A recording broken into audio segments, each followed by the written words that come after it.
Welcome. It is right after 9 o'clock, so we're going to give everybody a couple of more minutes to join us. Hi, Ryan. What's up, Tony? How are you, buddy? I'm doing great, man. And if you joined a little early, you got to see me eating a breakfast burrito from Chick-fil-A. Chick-fil-A has breakfast burritos? Yep, and I'm ready to comment on the Chick-fil-A breakfast burrito. I'm going to let you comment on that one because I know you're an authority on Chick-fil-A, so maybe the breakfast burrito as well. And while you do that, I'll get my phone or my audio going. Very because good. Last time you told me that you couldn't hear my voice perfectly, and that made me really sad. It made me really sad. So the Chick-fil-A breakfast burrito, I'm going to just, because we pride ourselves in being experts and sharing that expertise at Atlas, please don't get a breakfast burrito at Chick-fil-A. Don't do that to yourself. Santiago's is superior for sure. Burrito Giant at 38th and Stewart. Actually Utica, 38th and Utica, right by Tennyson. Very superior. And I can tell you a bunch of other places. I actually consider myself a little bit more of a breakfast burrito expert than a Chick-fil-A expert, but it was a swing and a miss. Tony, can you hear me, sir? I can hear you fabulously. Can you hear me okay? Loud and clear, sir. Thanks for that breakdown on breakfast burritos. I really feel that my Friday morning is value add moment. Yes, we'll get that. It kind of makes you want call notes after this. Okay, yeah, get it in the call notes. Good. Make sure that there's some pointers on the website, maybe even a web page for it. We will. It does kind of make you wonder. I mean, who's the authority on breakfast burritos in Denver? I mean, who runs the breakfast burrito blog on Instagram or something? Or I'm sure I have my vernacular wrong. I'm not the social media guy. So, who's in charge of this? Let's find out. If someone on the line could do the research on who has the breakfast burrito blog on Instagram, I think that'd be fantastic. Yep. We need to definitely know what the top 5 are. I mean, we have a top 5 for burgers and cheeseburgers, and I'm sure donuts and coffee, but breakfast burrito is sort of a staple. I'm not a big breakfast guy anymore, and you may have sold me on getting a breakfast burrito tomorrow morning, although I probably won't do that because I'm not shopping very much, and most of the restaurants are, not that fun to go to because it's all takeout. Anyway, that was a little bit of a down the rabbit hole. Ryan, I think tomorrow morning at Sheridan and Colfax. Okay. Just south of Colfax on Sheridan, there's a little food truck, and they do a fantastic breakfast burrito. Really? It'll set you back, I think, $3. And okay. And it'll set you back, I don't know how many kilowatt hours to drive there, but but it'll be worth it. Ryan, well, Tony, go ahead. I got a question for you. Tell me a specific place in your neighborhood or in the city that you are most looking forward to visiting when you've received your COVID vaccination.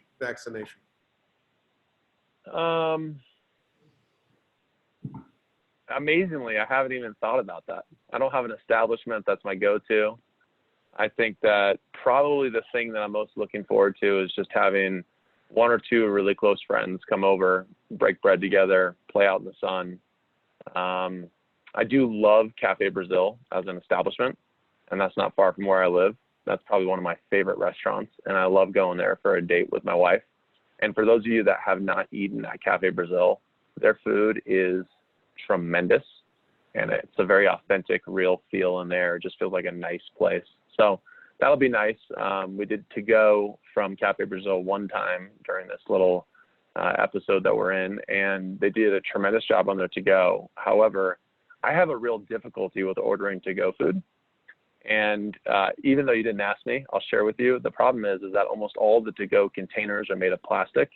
And I just really choose not to buy plastic whenever possible. And it really weighs on me when I get a to-go order and it comes in 15 different plastic containers, and it really encourages me not to do it. So that's maybe Cafe Brazil will get this and they'll change their pattern. We'll send them the replay link. Okay, perfect. Well, everybody, welcome. It's about 5 minutes past 9 o'clock this morning, and Ryan and I join you from different places in beautiful Denver today. So thanks for joining us, and we're excited to dive into some content. As you know, if you've joined us in the past, you have the ability to ask a question at any time just by clicking the Q&A button down at the bottom of your screen. And after we go through some prepared content and remarks, we will get to those questions. So with that, Ryan, I'm going to hand it off to you and let you dive right in. Great. Thanks, Tony. So I'll act as a reminder for everybody here on the call on who Atlas is. Atlas is a real estate company that specializes in 4 categories. Category number 1 is that we're a property management company. We manage somewhere around 3,000 or more residential doors in Colorado and Arizona.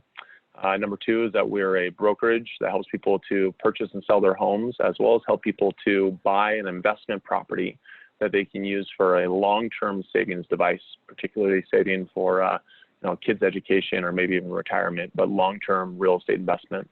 Third one is that we work with Zillow and the Zillow Offers iBuying program and help them with the acquisition and sale of their assets. And then the fourth one is that we help very big institutions to purchase their portfolios of single-family homes for rent. So that's Atlas.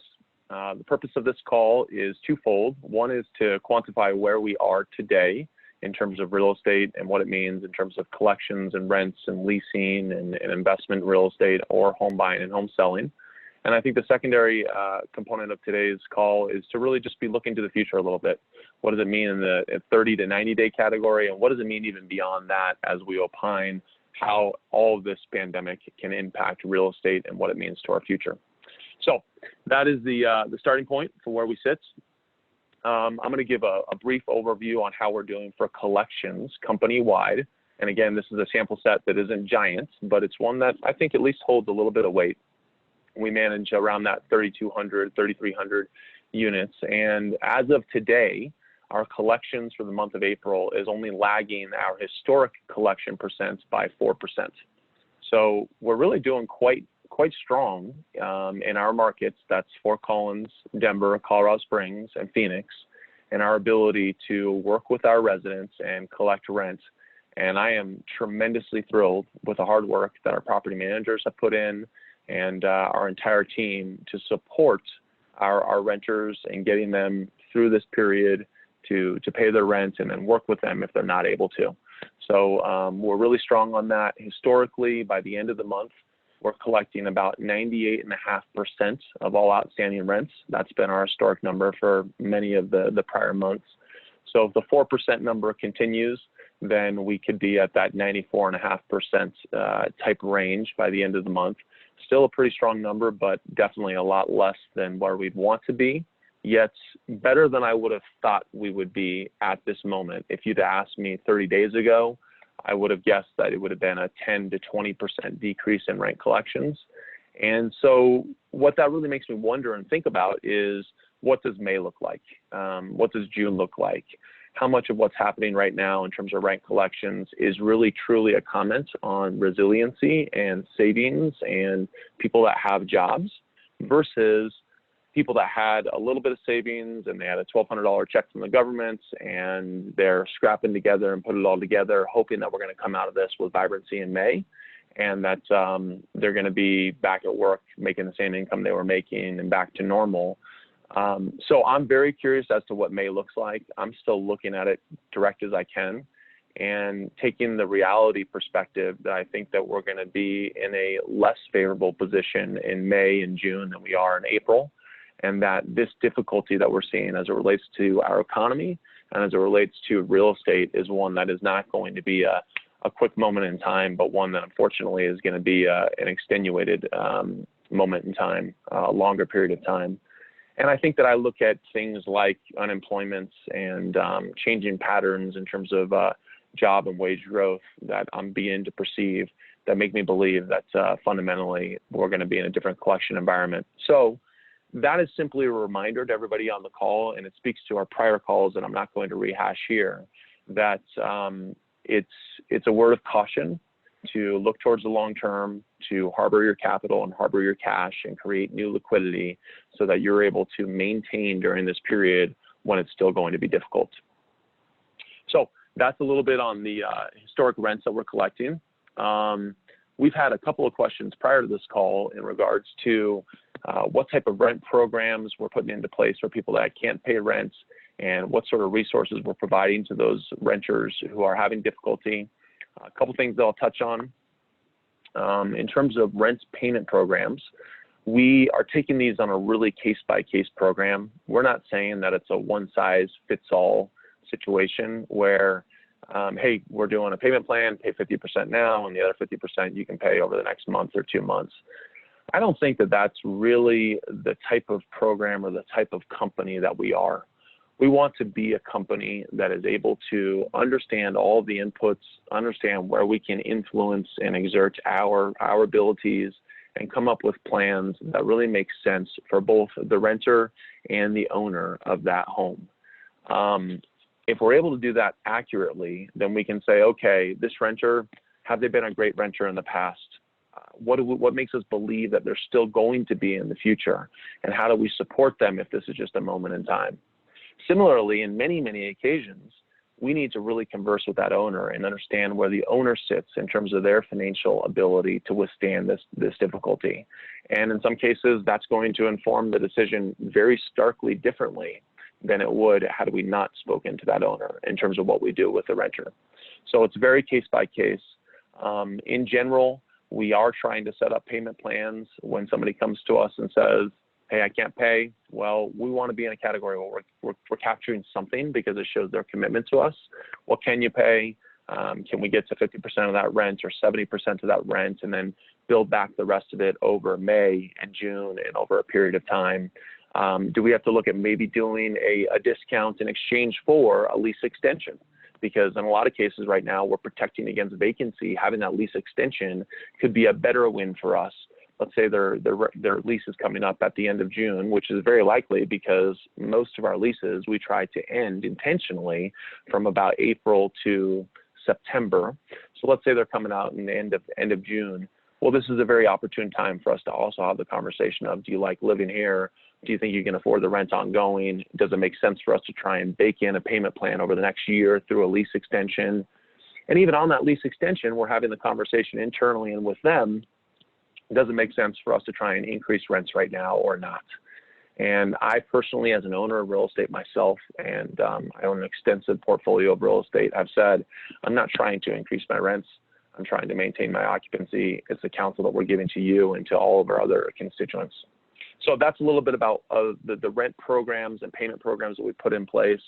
I think that the other component of this is that there are some circumstances with tenants where they can't pay their rents, and frankly, it's just the straw that broke the camel's back. They were already in a difficult situation, and us trying to work with them in perfect harmony is maybe not the right long-term decision for them, for us, for the owner. And those are difficult conversations, and we need to recognize that. Thankfully, we've had few of those. I anticipate there may be more, but we are in the business of sometimes being in very difficult situations.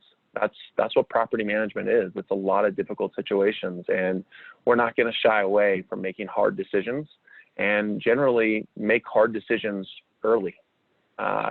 Give bad news faster and first. It's one of the premises that we often operate under for our company. So we'll be confronted with that more, I think, in the future, but we'll see where it goes. The next thing that I want to talk about in terms of our rent collections, and we've talked about it in prior calls, is our residential resource manager. I won't rehash exactly what she does, Erica Ojeda Olivier. However, she's been integral in helping our tenants to plan for this period, to be a constituent or an individual to provide fluidity in this machine of helping them get through it. So far, she's already spoken with about 80 tenants that she has either planned in the next few days to speak with or has already spoken with.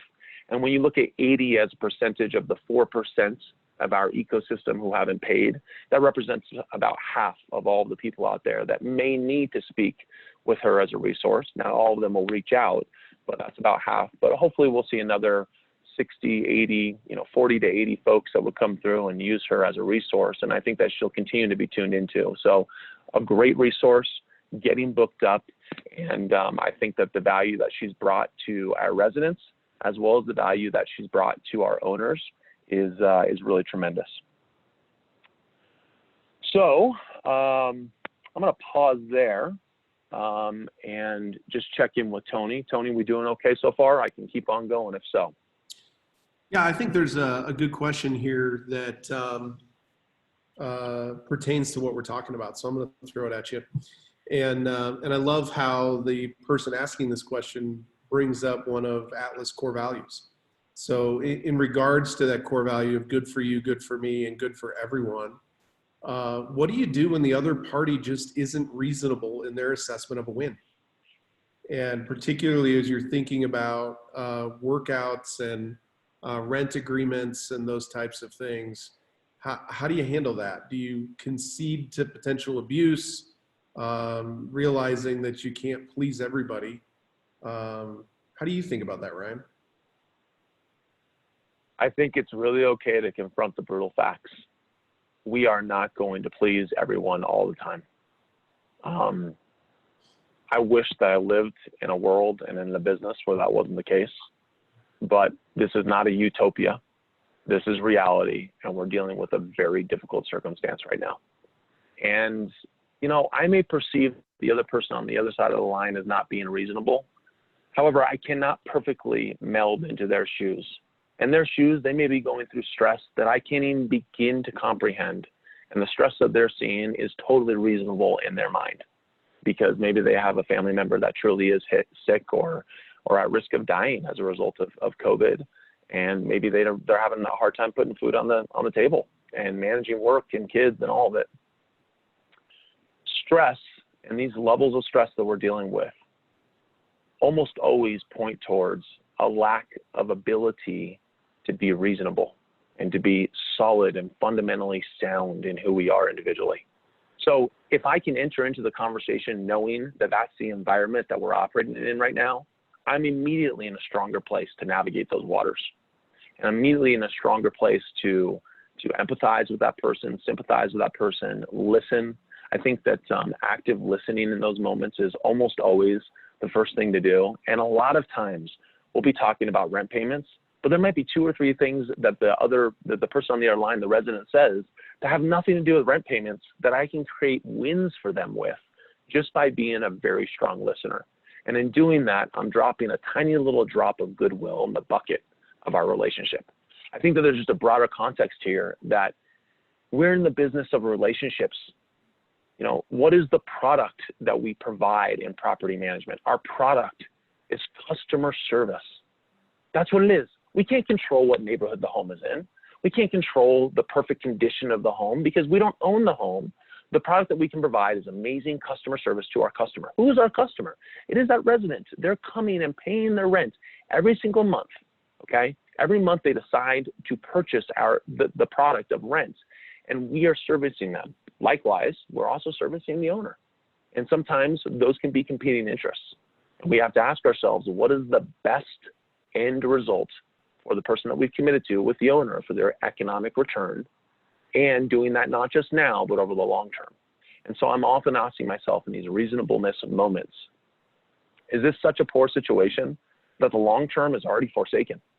In which case, confront the brutal facts. Or is this a moment that if we work through, we'll put drops in the bucket in goodwill and to provide a better long term, which will serve our owner better in terms of their long-term viability and economic stability. So that's the way I confront that issue. And there are times where you're not going to be able to get over the hump and the conversation is just going to be bad. And I think in those moments, it's really productive to say, Mr. Resident, thank you very much for telling me this. I want to reconvene with you in an hour or a day. Just let it sit. Gather more information. Be patient in that moment. And sometimes you have to pull the ripcord, whatever that might look like. Now, our ability to pull the ripcord and the things that we can do to work through this are limited right now because of what's happening with the government. And that's okay too. Understand that and understand that our normal position of how we operate is different, and take in all those data points. So I think I tried to answer that question as best I could, Tony. There's a lot of specifics there. If you took a specific example, rather than talking about specifics, I think it's more about the frame of mind. Yeah, that's great, Ryan. Thank you.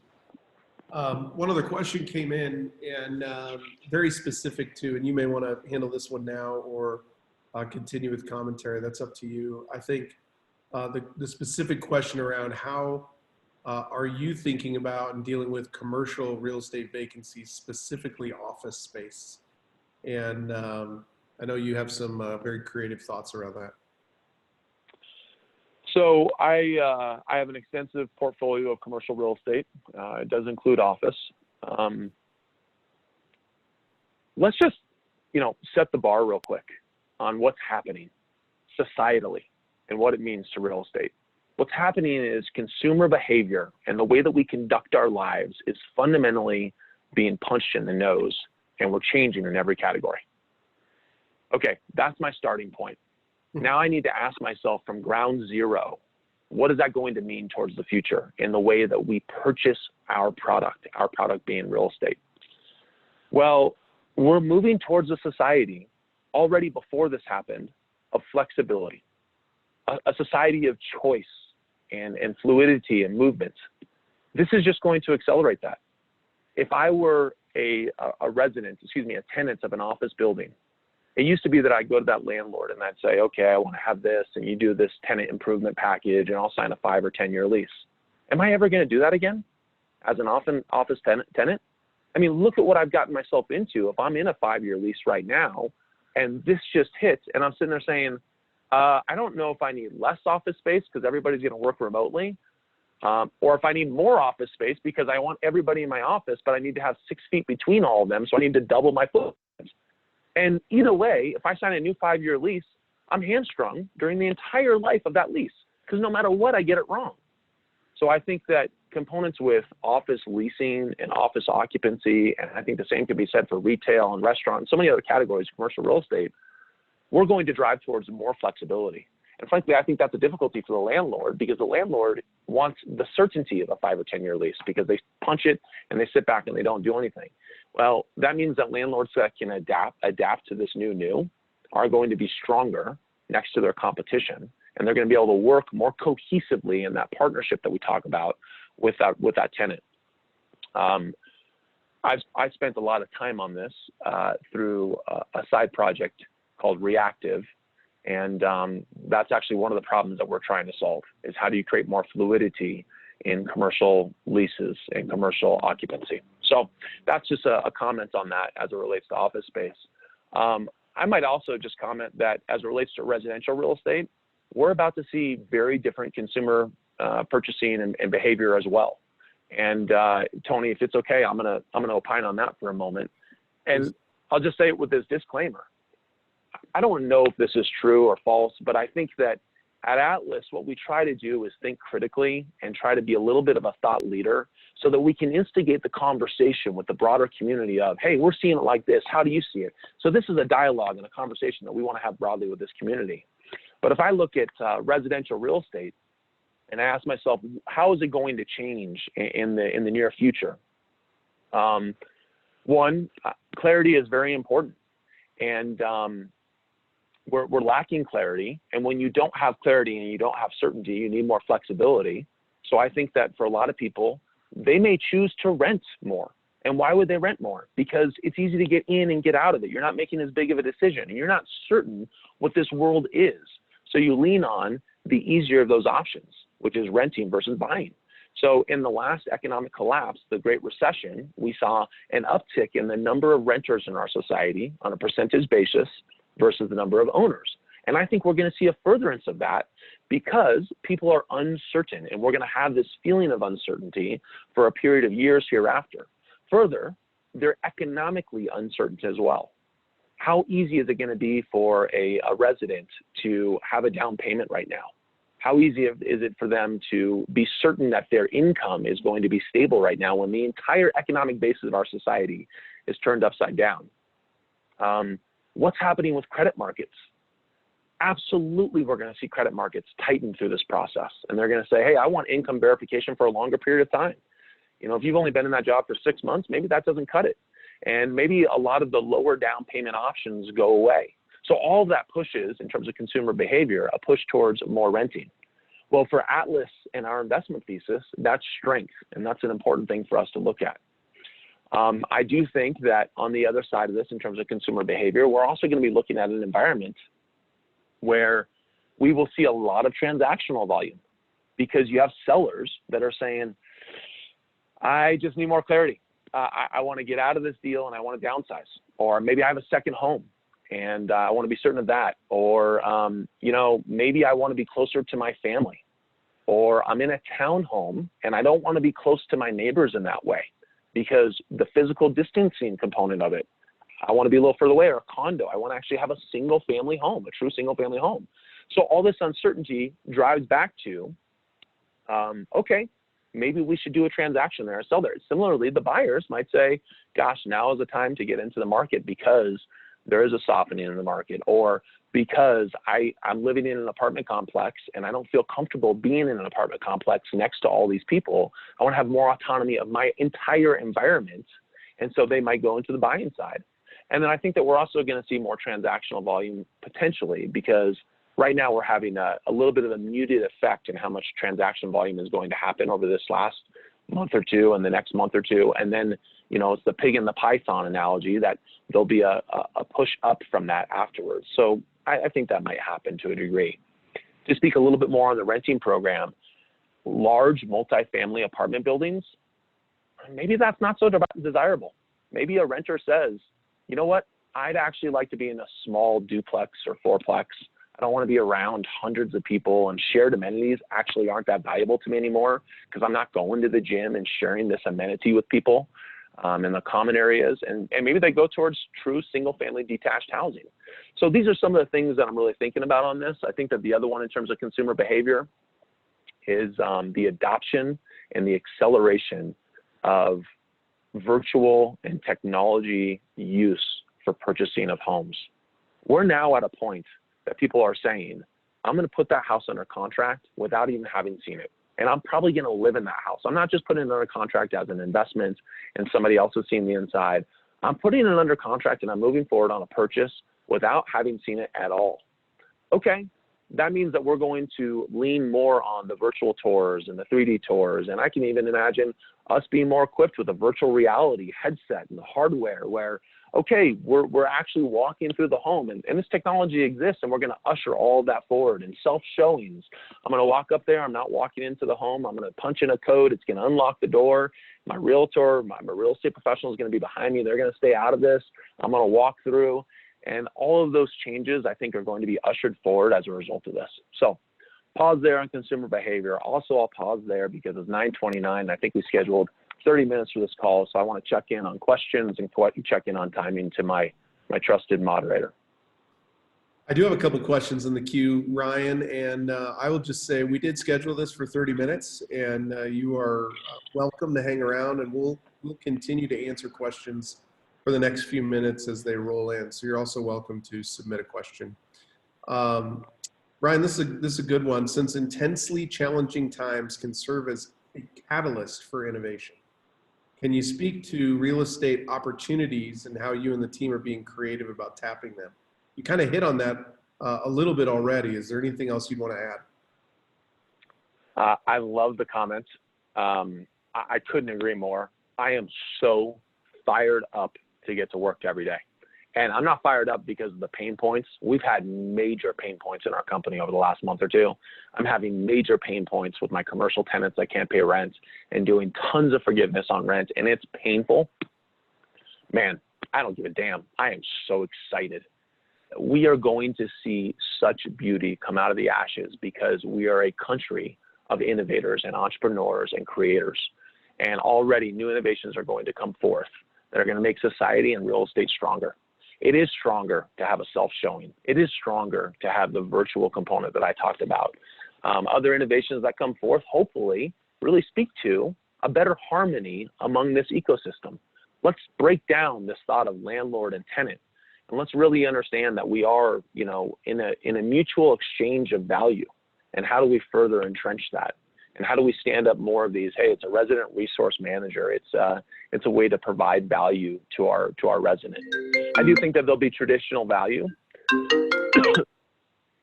I do think there'll be traditional value opportunities and distressed real estate that come out of this. And so I think that's one that we will see.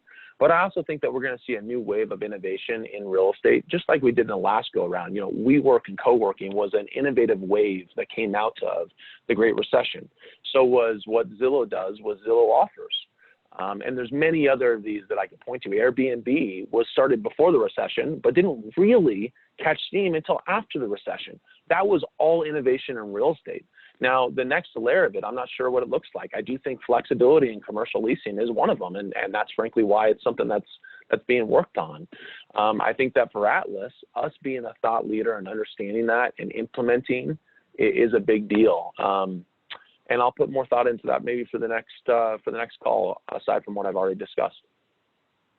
That's fantastic. And a lot of the questions that have rolled in here, Ryan, have been about that innovation. What does the business look like in the future in light of COVID, and how is it going to change things that aren't going to go back to the way that they were before? So you've hit on a lot of that. Thank you. Well, I can tell you one thing that I feel pretty confident of. How we measure the productivity of every person that works in our company, and how we measure the productivity of every real estate professional, and how many, you know, transactions they do per year, per month, and all that, that is something that is going to concretely change, because productivity should go up through leveraging technology. And just imagine the way that we consume our day today. You know, it used to be that I would wake up in the morning, I'd get my dry cleaning bag together, you know, I'd drive to work, I'd leave for lunch, you know, all those things are gone. I mean, think about the 100 things that you would do in a day. Now, if I've assumed that I don't have to do a lot of those things, I've just captured another hour or two of my day. And I didn't have to drive to have this webinar at the convention center. I flipped on my computer, and I didn't have to park, you know, I didn't have to spend the money on that. So productivity should grow during this time period. How do we continue to leverage that technology to further the value delivery? Not just increase our productivity, it's value delivery. I think that the technology, as well as the newfound time that we've had, is greater value. I do have one anecdote, and I think it's something that we've already done with Atlas for a long time. Our average real estate professional at Atlas, I think last year, in the last 12 months, did over 15 transactions in the year. And we don't even look at that as success, frankly. That number is going to grow in 12 months. We're already #1 in the state in terms of number of transactions per real estate professional in our company versus all the other players out there by a factor of 2 or 3x. And the reason for that is we invest into who we are, we understand where we're productive, we leverage technology, and we are absolute experts at what we do, and we're not trying to be all things to all people. Let's be the one thing that we can be for you and be an expert on that. So driving towards expertise is a fundamental that I think we've been growing towards in our society. In real estate, it's going to be even more so. If you're an expert at selling luxury homes and $2 million homes, you're going to be challenged on that expertise in this next iteration because there's new threats coming into the market. If you're an expert in investment real estate, which I think that we are, we're going to be challenged on it. How are we on the front end of that curve? How are we understanding through our data and analytics department that does 50 comps a day? We have individuals doing values, 50 of them a day, making sure that the values that we're offering on homes and the values that we're predicting on rents are accurate. We're not just using an algorithm. We actually want eyes on it, okay? That's that value delivery that's going to be even more requisite in the next iteration, particularly because the data will be worse because we don't have data to pull off of right now. So I think those are some of the things I think of. Part of it is the technology, part of it is innovation, and part of it is just sound business fundamentals, but asking yourself, what is your core offering, and leaning into that core offering. That's great, Ryan. We don't have other questions right now, so I think it's a great time to wrap up. And Ryan, I'd love for you to give us a couple of closing thoughts. And you might also want to hit on how you thought about Earth Day this year when it rolled around this week. Love that. First comment for everybody is I love the questions, and if you could provide me with those questions prior to the call, it's even better, because I'll take time to research and I'll gather our troops and we'll have some thought dialogue, and maybe we can provide a better answer as opposed to the off the cuff answer, which I think is also strong, but oftentimes not as deep. Second comment, Earth Day. You know, it's funny, I think Earth Day kind of got forgotten a little bit today, or this year rather, and for good reason, because we're dealing with a crisis. But Earth Day is a big deal to me. It's actually a little bit sad to me that we only really call out the celebration of our Earth one time a year. And so I want to call it out every day of my life, because we're here surviving right now through this COVID pandemic, and we really can't survive without the beauty of this Earth. My dad said to me yesterday on a phone call, it's just the most pure, simple, eloquent phrase: just enjoy beauty. And Earth Day to me embodies that. The Earth is so beautiful. Just enjoy beauty. And so I took some time to do that yesterday, or excuse me, 2 days ago on Earth Day. And if you didn't, just enjoy the beauty of our Earth today at some point. So a little esoteric there, but thank you, everyone. Great. So thanks for joining us today. We are hosting another event today at 11:30, being hosted by our Atlas investment brokerage team. And it is for women that want to invest in real estate. It's our Women's Investment Hour, and hosted by Jen Reinhardt and Lisa Shun. So if you're interested in attending that, just shoot an email over to info@realatlas.com and we will get you the details for that. Thanks again for joining today. We look forward to being back together in 2 weeks. And again, encourage you to submit questions or ideas for content that you'd like to hear about at info@realatlas.com. Thanks, everybody. Have a great day.